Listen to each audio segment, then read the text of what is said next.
Alright guys, this is DK Spencer and this is a PepperBall VKS less lethal home defense launcher. It's air powered, shoots a 68 caliber projectile. This will shoot shaped ammo or balls. No, we do not use frozen paintballs. There is a ton of different already hard, no need to freeze them first kind of balls on the market.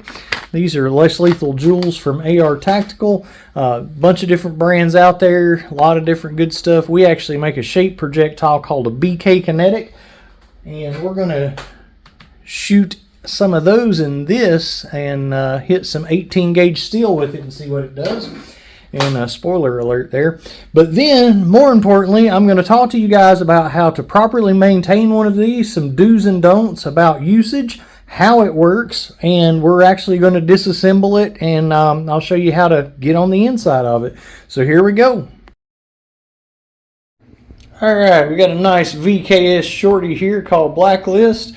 Got some 18 gauge, really tough metal. Not your standard cookie pan by any means. And some BK Kinetics. And this is a BK Kinetic. Epoxy outer shell with a steel ball bearing in the middle, faceted front end, power groove, directional fins. We'll test the power here in a second. Alright, she starts right through it, son. Right through it, son. Right through it, son.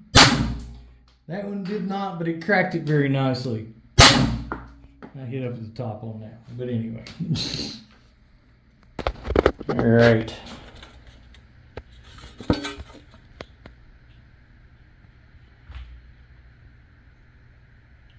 Hey, good times. All right, we're doing the 6.0 gram AR Tactical Jewel rounds. Good times. All right. 466. That is 60.21. All right. And normally I just do these at about 50. This one's actually running pretty stout. I haven't shimmed the tank or anything on this one. So this is a good stout little build. The reason being, I did put one of the AR Tactical velocity adjustment springs in it. So it's got the upgraded velocity adjustment spring. So other than that, I build it like I always build them. So this should be about 50, but we're at 60. Hello. 468. So that is 60.72. 462. And this is air, so it's going to stay right around the same anyway. Let's go ahead and shoot one more. I got to 464. So, you know, it's not going to run out like CO2 and have that curve. So, and that is a 13 CI tank, so you get plenty of shots with that too. All right, let's move on.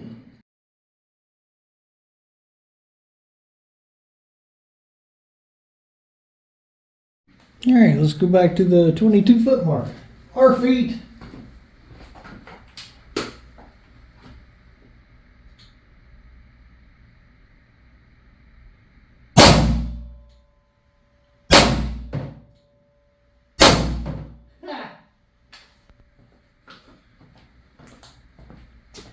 I'm going to call that pretty good. Maybe I'll move it a couple of clicks up, but 3 holes in the same hole. Pretty good, pretty good. I'll fine tune it a touch. All right.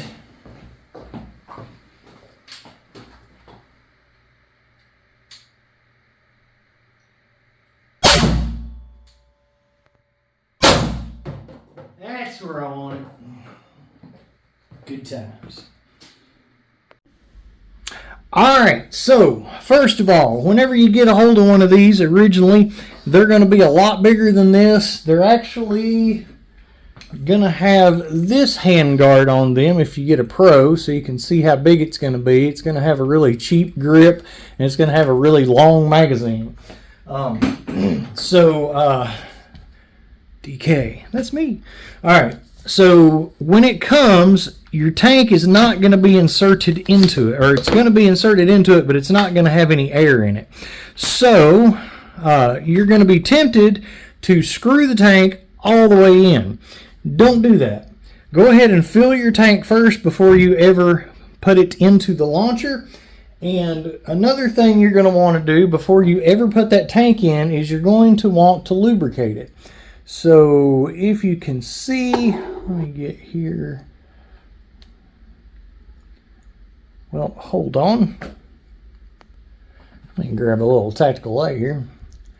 All right, so you see right in there, there's a little hole. See that little hole right there? Right beside that little post.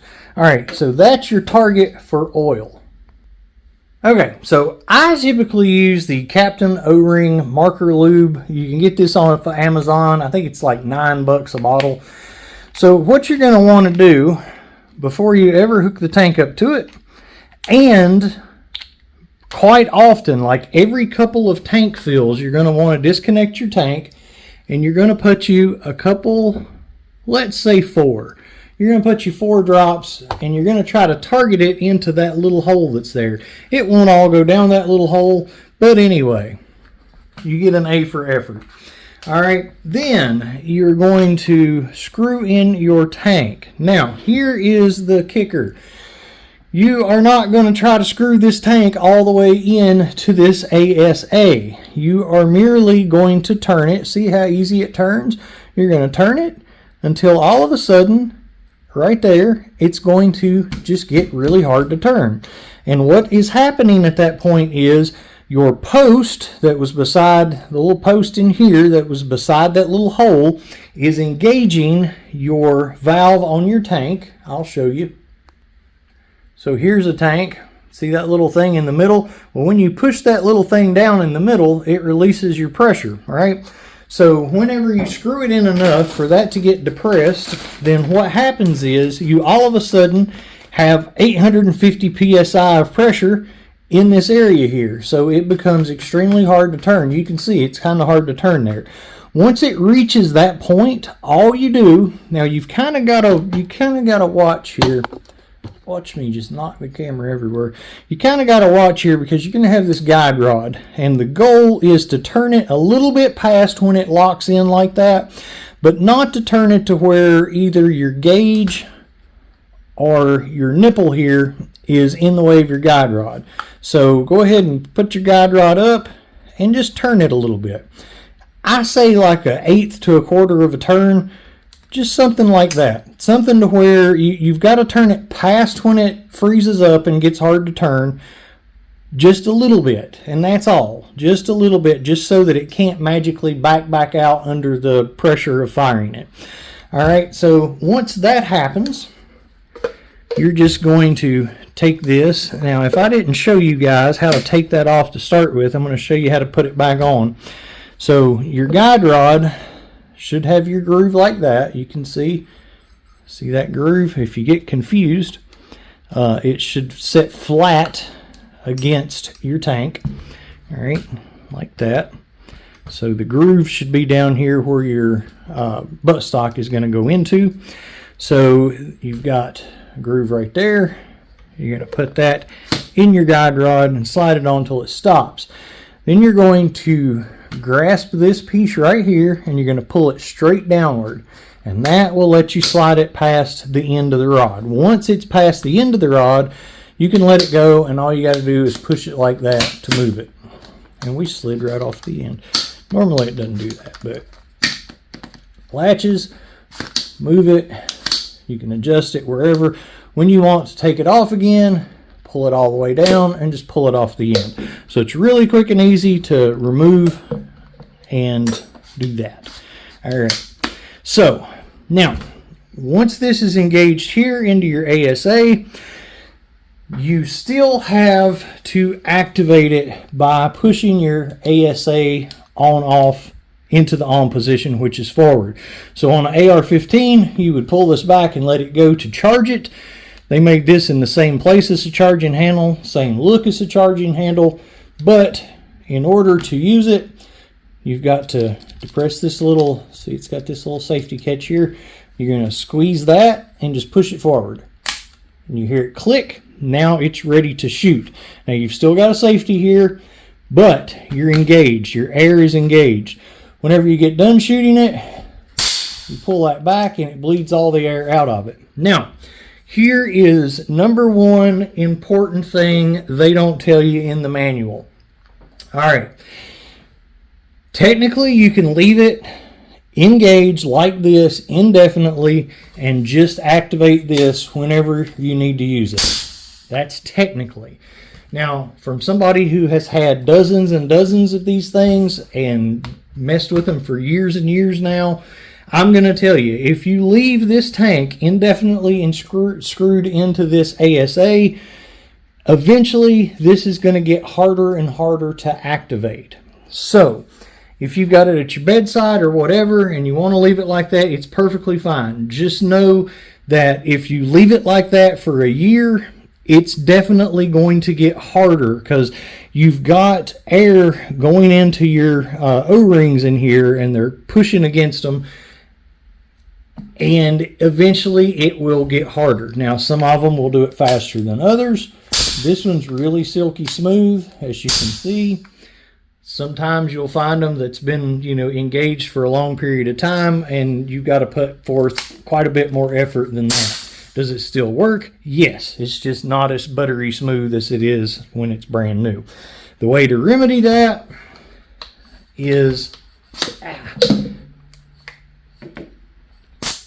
to leave your tank a little bit like that. Now, in a setup like my Green Goblin, so like this guy, I'm not running a buttstock on it anyway, so this is really easy to twist in and out, so it's not a problem whatsoever. So I leave that one like that all the time. Even if I was going to have that at the bedside, I would just turn the tank in and hit the ASA all at one time. Now, when you're dealing with one like this that has your buttstock on it, number one, you can convert it over to set up like that and buy free floating buttstock that attaches to the tank instead of a guide rod. And I like this better, honestly. I think this looks a lot better and it's more comfortable. Just whenever you're going to store it for any length of time that you know you're not going to be using it, just make sure to have your tank disengaged. So there's pro tip number one. Alright, good times. Now, whenever you're screwing this tank in and out, you do have a tank O-ring right here. So if you ever screw this guy in and it is leaking, air, make sure you don't cross thread that. And it's leaking air back here as soon as your tank engages, which that one's not obviously, but that means that you need a new tank O-ring, and I do include some tank O-rings whenever I send one of these out, so this one will have some. This one's going to my boy Marshall. I think he's going to be very happy with this. This is definitely one of the last VKS builds I'm going to be doing. I've done a lot of these over the years. They always look better from that side, don't they? So anyway, yeah, just don't, if you decide to hang it up on the wall or whatever, don't leave the tank engaged while it's just hanging on the wall and you're not going to be using it. When it's at your bedside, if you want to leave the tank engaged to make it quicker to access, by all means, not a problem. All right, so let's talk about ammo. All right, so these things really like a little bit of back pressure. All right, so the one problem with these that will break if you're not using these properly is the pin on your bolt. Okay, now I'm going to show you guys how to check that to make sure that it is secured properly, and it's something you should do. These are really easy to disassemble and check your pin, but that is something you should do periodically. But the couple of things that will make those pins break quicker than anything is shooting ammo that is too light, like PepperBall ammo, like just the actual pepper balls, when it's turned up this much. Now, if you want to cut the power way down and shoot pepper balls in it, that's fine. But when it's cut up to, you know, maximum power, and you're shooting really, really light ammo, like 3-gram balls and stuff, it doesn't have enough back pressure, and that bolt is slamming, and that pin will come loose, and once it comes loose, it will break. Dry firing is even worse than shooting too light of ammo, because that's no weight ammo that you're shooting. So do not dry fire these. Absolutely. Count how many rounds is in your mag. Count how many shots you've done. If you dry fire the thing, make sure, take it apart, check that pin. And you may need to re-Loctite your pin. If the pin does break, to somebody that has bought one of these from me, and it's pretty rare if you treat them right, but I do keep extra bolts and pins, so I do fix that. But it's better to keep an eye on it, because if you break it, sometimes it's going to mess up your heat core too, and then you got to fix 2 different things as opposed to just one. I have extras of those as well. But anyway, let's see, what else can I tell you? So no dry firing, no light ammo. So pray tell, what ammo should you use in it? I've usually said to keep it above 8, but actually I think 6 is fine also. I always said 8 because there really wasn't a popular 6-gram ball. I actually have been sighting this one in and testing it and stuff with the, or testing it, not sighting it in. You guys just saw probably, depending on how I edit this video up. But I was using the 6-gram AR tactical balls to test the joules on it. I think the 6-gram is heavy enough, so I'm going to say keep it above 6 grams. Traditionally, I've shot the 9.9 gram riot balls in this. It is important to make sure that anything you're using in it is a small enough size to fit down the barrel. The way that you can test that, these are 10-gram 684s. 684 is perfectly fine. Simply drop it down the barrel. If it will roll back out, you're good to go. If you try to drop it down the barrel and you have to take the barrel out and push a stick through it to get the thing out, then don't shoot it through it. Plain and simple. Alright, but this is a 685 smoothbore barrel. 684 ammo, smaller than 685, so you're good to go. Alright, so these will shoot shaped projectiles. Now, like the HP68s, you definitely need to check those if you run into any of those, because the original ones of those, some of them were a little big for a 685 barrel. They were made for a 686 barrel.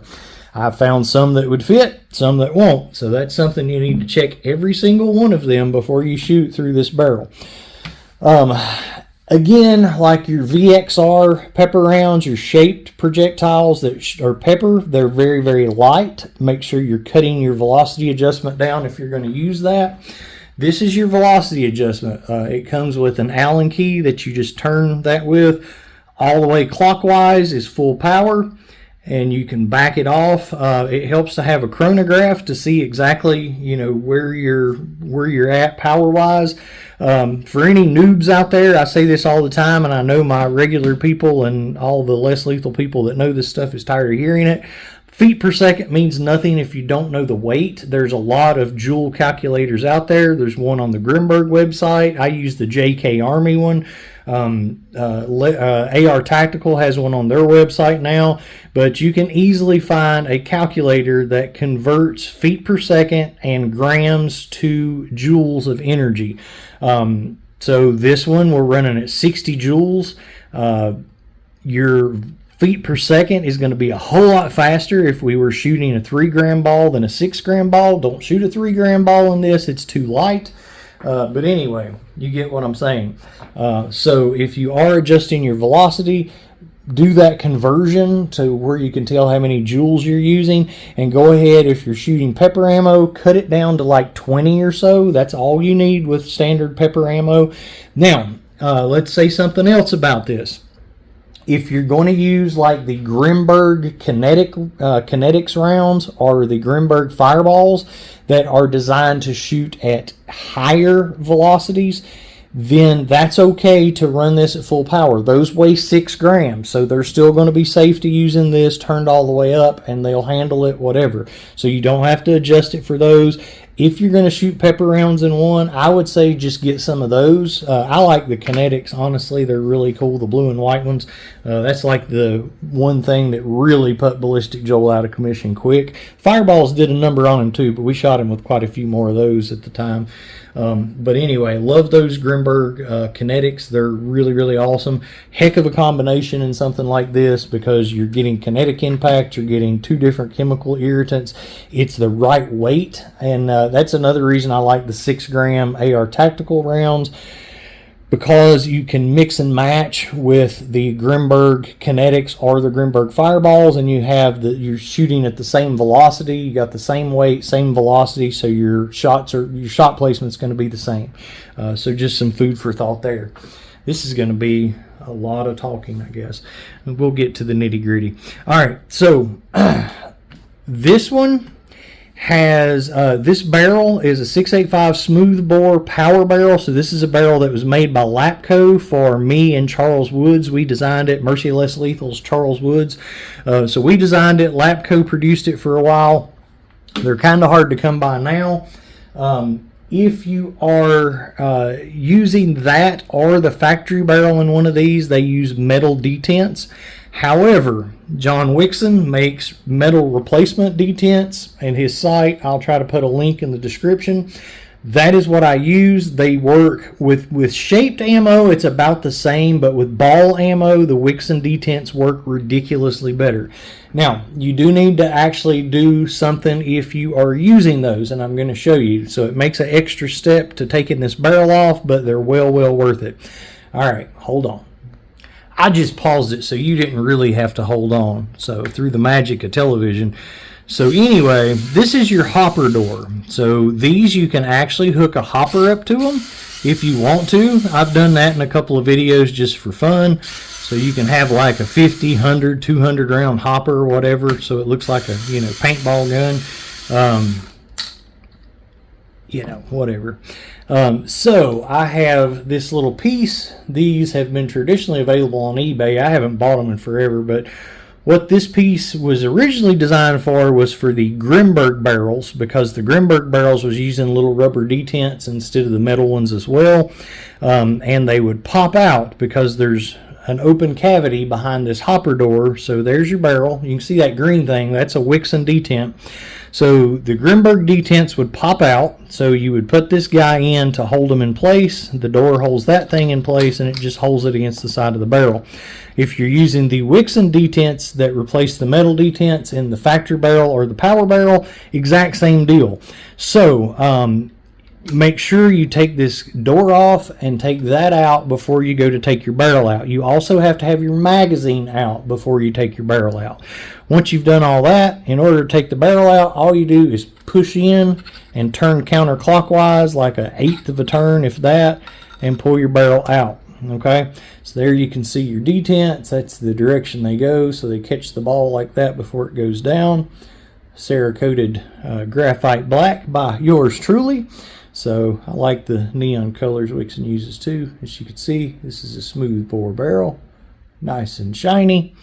All right, so before you take this thing apart to do any kind of testing or anything, you do want to take your barrel out, take your mag out, take your door off, take that out, take your barrel out, and then you got a spring in here. You want to get that out of the way as well.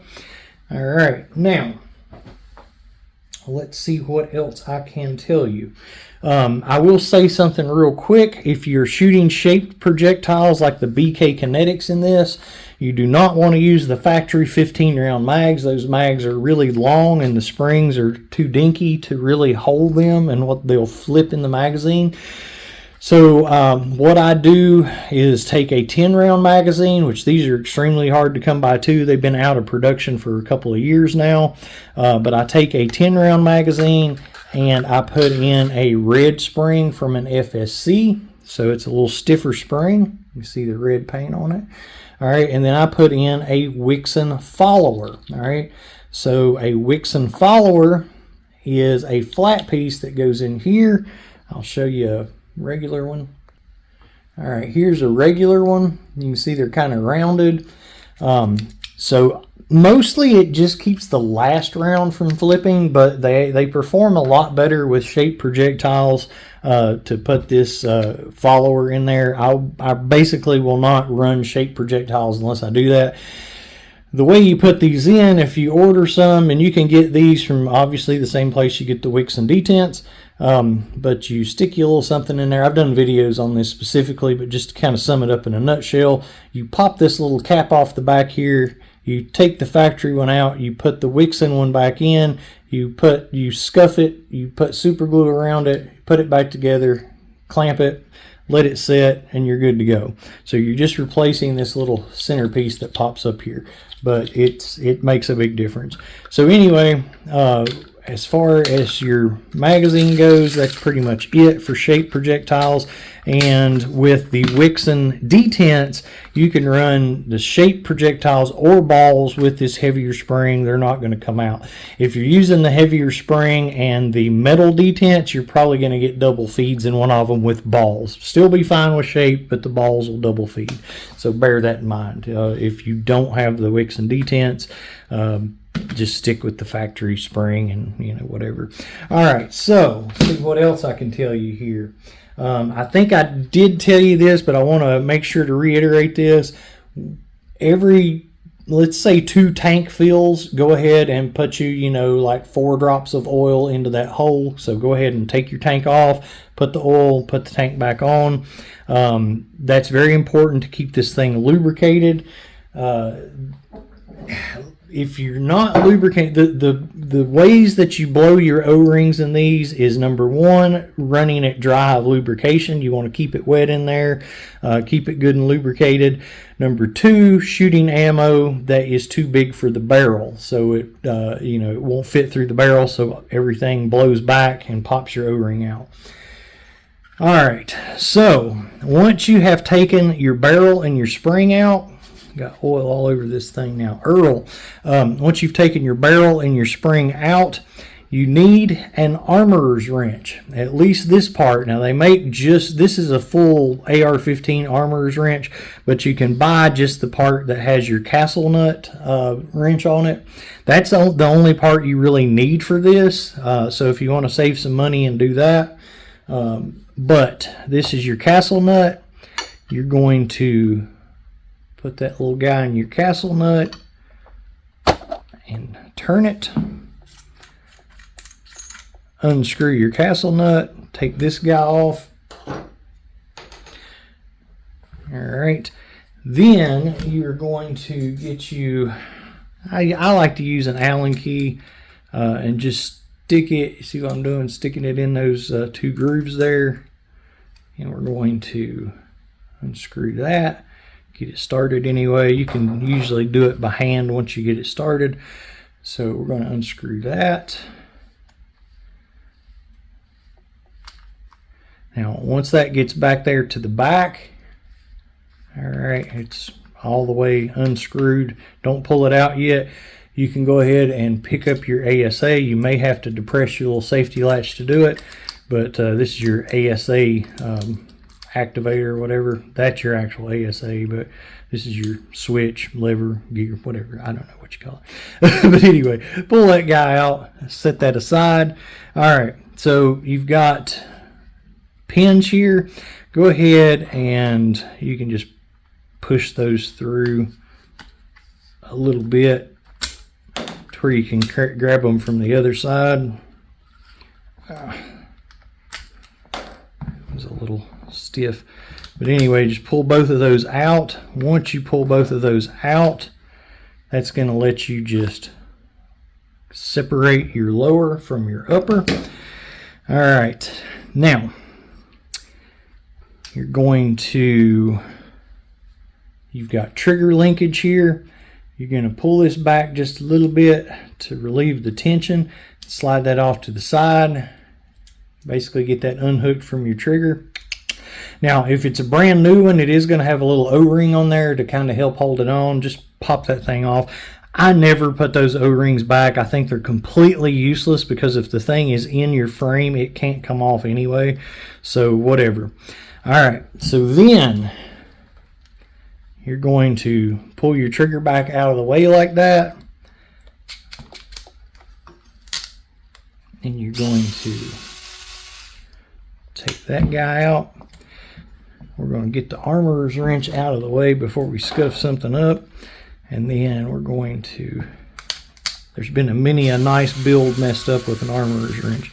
So we'll take that one out. All right, so you've just got two screws there. Make sure there's little washers on them. Make sure not to mess with those. Keep those and don't lose them. Pull your trigger out of the way. And this is your regulator. It just comes right off like that. You'll notice this regulator is turned all the way in. You know, it's a good idea every once in a while to release it. That one wasn't even turned all the way up. So good times. All right, and that's how it was when we tested it. So set your regulator aside. There are 2 O-rings on the bottom of it. Make sure those guys are there and don't lose those. They typically don't fall off very easily.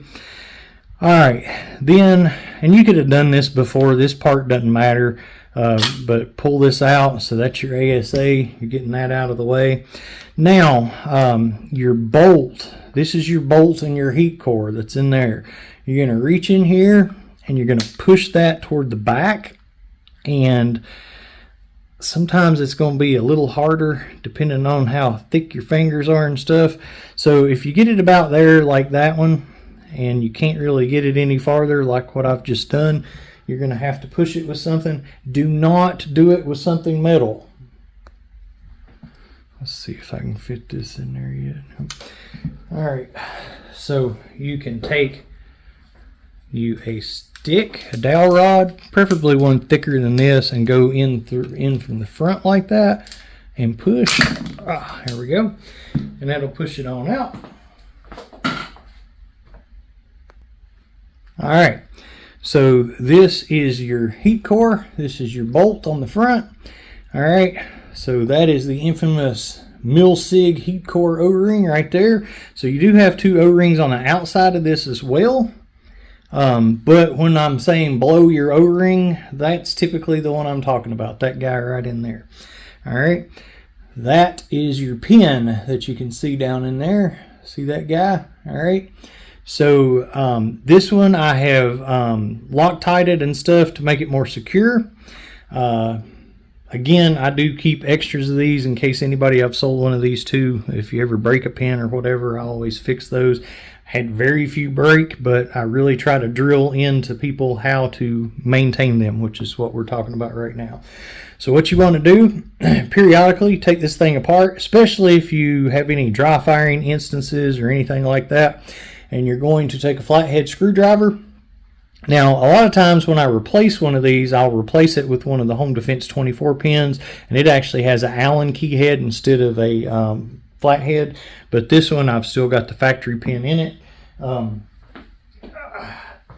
So you're going to take a flathead screwdriver, and you're going to make sure that the thing is tight. All right. So, and this one is just a touch loose. Yep, this one is loose because I've shot it quite a bit today. Actually, no, I'm lying. I have not secured this one yet. Yeah, I have not secured this one yet. I was still using the factory one on this one because I just built this one. So, and I can tell you how I know. It's still a black screw. So what I will do with this one is I will go ahead and put a Home Defense 24 one in. We're actually not going to do it in this one because what I really clean these quite a bit and everything when I do it to get any of the grease or any of the stuff out of it. So I do like an ultrasonic cleaner and a couple different chemicals and whatnot. So I'm going to get one that I've already upgraded. I forgot that was kind of my whole point in wanting to do this video and take it all apart because I still had to do that. But when I upgrade the pin and secure the pin, I either put one of these in, which is a longer, higher grade steel, or the Home Defense 24 pins actually come with their own, which is very similar to these here. So you can see they're also silver. So I know if it's got a black one in there, it's still a factory dinky, crappy, cheap one. All right, so what we will do is just replace one, replace the what not do with the bolt? Replace the bolt with one that has a Home Defense 24 pin and go from there. Now, one other option that I also do is use one of the button top screws. So this is something that Sean from Less Lethal for Dummies was doing, and I've done videos on this as well. That is also a very, very good way to secure it. So, you know, also an option. All right, so for this one, we are going to use the Home Defense 24 pin. So you can see it down in there with the hex key, whatever, Allen key, instead of a flathead. And then you can see that the screw on the top is silver. So that's good to go. When you do one of these, you do need to let that sit overnight or like 24 hours in order to cure completely. All right. Again, this one had already been done, so I keep some of these at the ready. So if I need one, I don't have to wait 24 hours. So what you're going to do is you're going to take your heat core. Now, let me show you something else. All right. If you blow that heat core and you need to put that heat core O-ring back in, the easiest way to do it, and since we're talking about Wixon actually sells this. AR Tactical sells one of these. A couple different places sell these. That's the only two I can think of right off. But they sell a tool. Hold on a second. I'm going to set this one aside. That's the one that goes with this one that's already good. So this is a brand new heat core. As you can see, the O-ring in there is clear, has not been upgraded. Okay. What you're going to want to do is get you a 7/8 wrench. And there's little grooves on the side of there. Okay. And get your 3/16 Allen key, and you're going to take this back off. Okay. This just makes it a whole lot easier. All right. Take that off. And I also send the extra heat core Grimberg Milsig O-ring for the heat core in the pack with everything else. But get you a dental pick and just go ahead and stick it into that O-ring and pop it out. All right, then you can get you one of these tools, which these things are the best thing since sliced bread. So this is one for a VKS. This is from Wixon, I'm pretty positive. But again, AR Tactical has some of these as well. And what this does, and people will take a Sharpie and stick up in there and try to hold it in the right place and stuff. It makes it a little easier. This is the bomb right here. Stick that guy up in there. You can see it basically will not let your O-ring go past that little groove. All right. All right. You get your Milsig O-ring, a little bit of Dow 33 grease. If you don't have any of that, at least put some of your marker lube you're using on it. Get the thing lubed up some. And you just kind of pinch it and start it in that little groove right there. And you just kind of push it down in there and it'll go. I mean, it's, you know, it just kind of goes. If you've got this tool, it kind of goes in the right place. And then stick your bolt on to make sure. It should have a little bit of resistance, but not very much at all. If it's got a lot of resistance, then you're not seated in your groove properly. Then just put your end cap back on using your wrench and that. So there is a heat core O-ring, or a heat core ready to go with a Milsig O-ring that fast. All right. All right. So now we've covered how to check your pin in your bolt to to make sure that it is staying secured, and we've covered how to put in a mil-sig O-ring or change it if need be, or if it blows to replace it. Now we got to put the thing back together. Alright, so what you're going to do here is you're going to put your heat core and your bolt back together, but you're only going to put it on, like drop it on there and just push it enough to where it won't fall off. Okay, you want it just barely started on there. Alright, then you're going to just stick it back in where it came from. Alright, and just till it goes in a little bit, right? Just get it started, right? Alright, I'm going to wash my hands because I'm covered in that freaking dowel grease now. Okay, so once you've dropped that in there, you're just going to use your ASA to push that on into the place it's supposed to be. So there's grooves on this that'll fit on the back of that. All right, and then you're just going to push it straight. All right, until your threads get, lined up, and go ahead and give it, I don't know, 2 turns, something like that. Now, after you put that in about 2 turns, you're going to put your switch, whatever you want to call it, back in. You're going to have to pull this and let it fall into place there. Okay.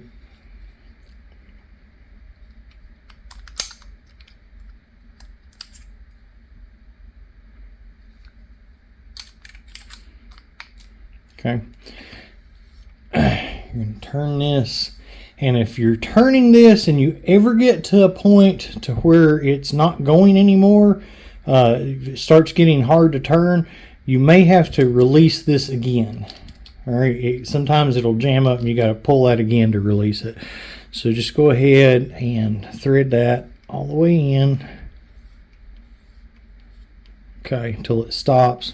And it's going to have that, several threads sticking out there. But you'll feel it dead end. If you feel it getting hard to turn, make sure you release that. But if you feel it just dead end, you'll know you're where you're supposed to be.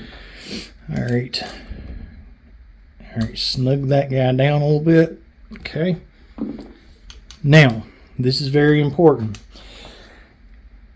This is called pre-advancing your bolt, and I just put the bolt on the end of the heat core, and as you can see, it stayed the way it's supposed to be. But it's very important that your bolt is all the way forward like that right there. And let me just show you what it's not supposed to be. So if you do it that way and everything works out good, you're golden. But if your bolt is back like that, and you put your regulator on, it will not function. It will not work. So if when you go through all this, if that's how it looks, just get you something and manually push it back up like that.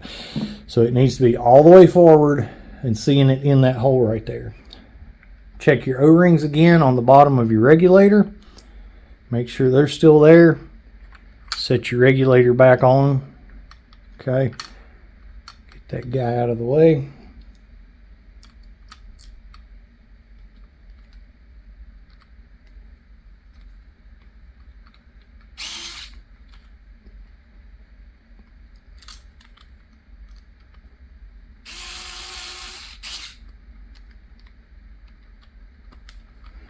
Don't tighten one down until you get both of them. You know what I'm saying.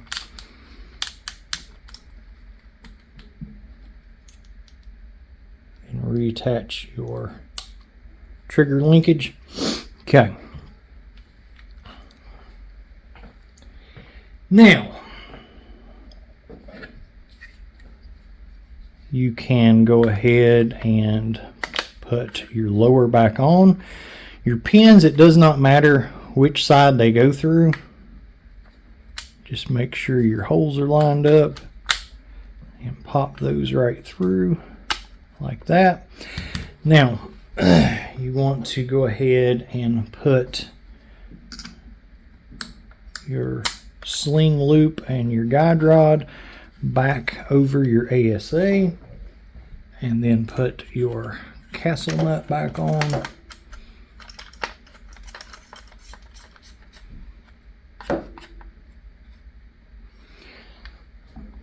Take your armorer's wrench, tighten that back up.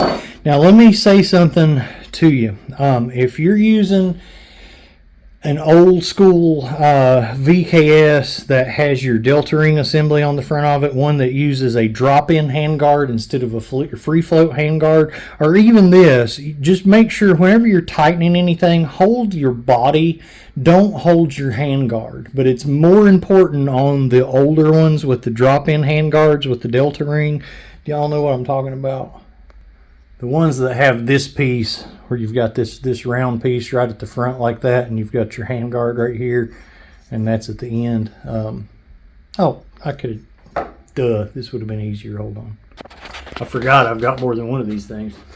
So one that looks like that, especially, do not hold the handguard while you're tightening anything.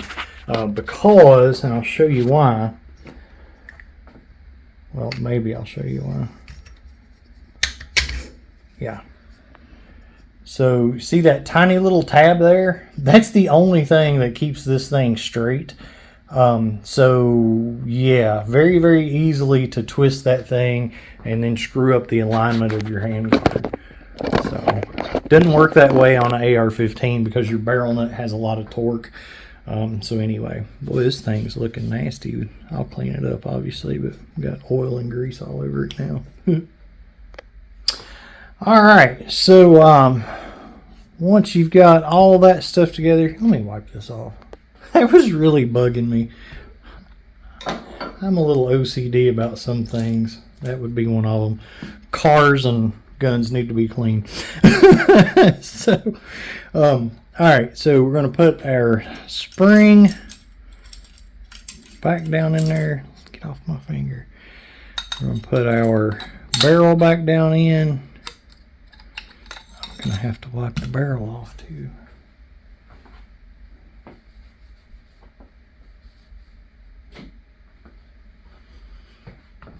Okay.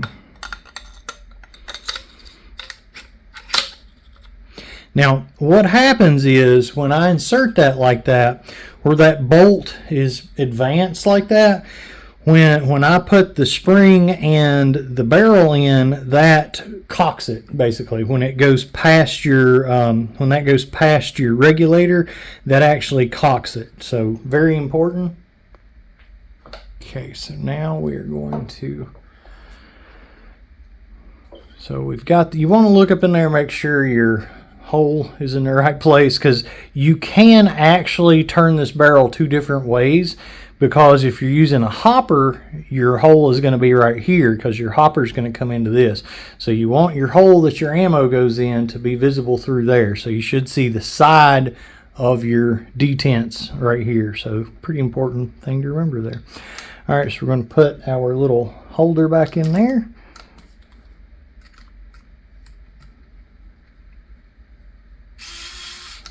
Get our hopper door started back.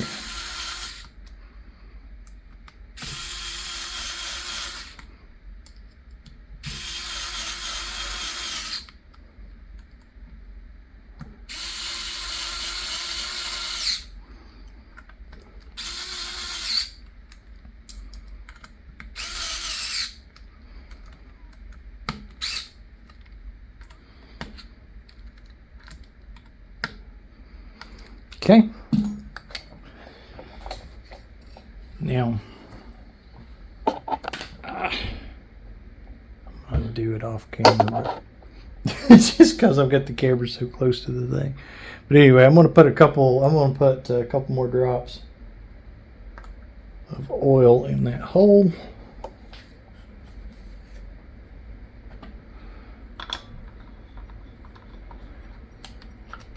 Put our tank back on, turn it a touch. We're good to go. We can release the pressure. I'm going to release the tank for transport, and bada bing bang boom. Actually, I will go test it again before I pack it up, just to make sure everything's good, since I've had it completely apart. But it will be, because it clicked and everything was kosher. So all right, that's basically it, guys. Well, thanks for watching. I literally have, let me see how many. I have 536 videos on VKSs right now. I've made a ton of these with different colors, Cerakoted different ways, just a lot of these. So these are my favorite less lethal launcher, mainly because they are something that gun guys typically like, because they're very similar to AR-15, uses a lot of the same accessories and stuff. You can, same grip, same hand guards. They're just really, really well made. They're more metal than most of the other stuff. They're just sleek. They're very nice. So anyway, what I've done to this one, and I think I've kind of already touched on this, but anyway, I cut off the barrel, re-Cerakoted it, I put on the shorter hand guard. We discussed the pin, securing the pin, the mil-sig O-ring, Magpul grip. I Cerakoted the magazine release on both sides. For some reason they make these like shiny, but yet the safety selector is still black, so it don't match, and I don't like that. So usually I'll either polish this or Cerakote that, or Cerakote all of it a different color, whatever. Got rid of the bulky, dinky, stupid sights that it comes with, and put on some nice UTG sights. I co-witnessed the flip-up iron sights to the SIG Romeo 5 after I sighted it in. I did that off camera.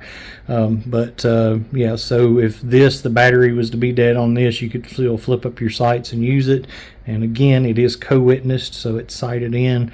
Good way to also check your zero. So anyway, I guess I've talked enough. Guys, thanks for watching.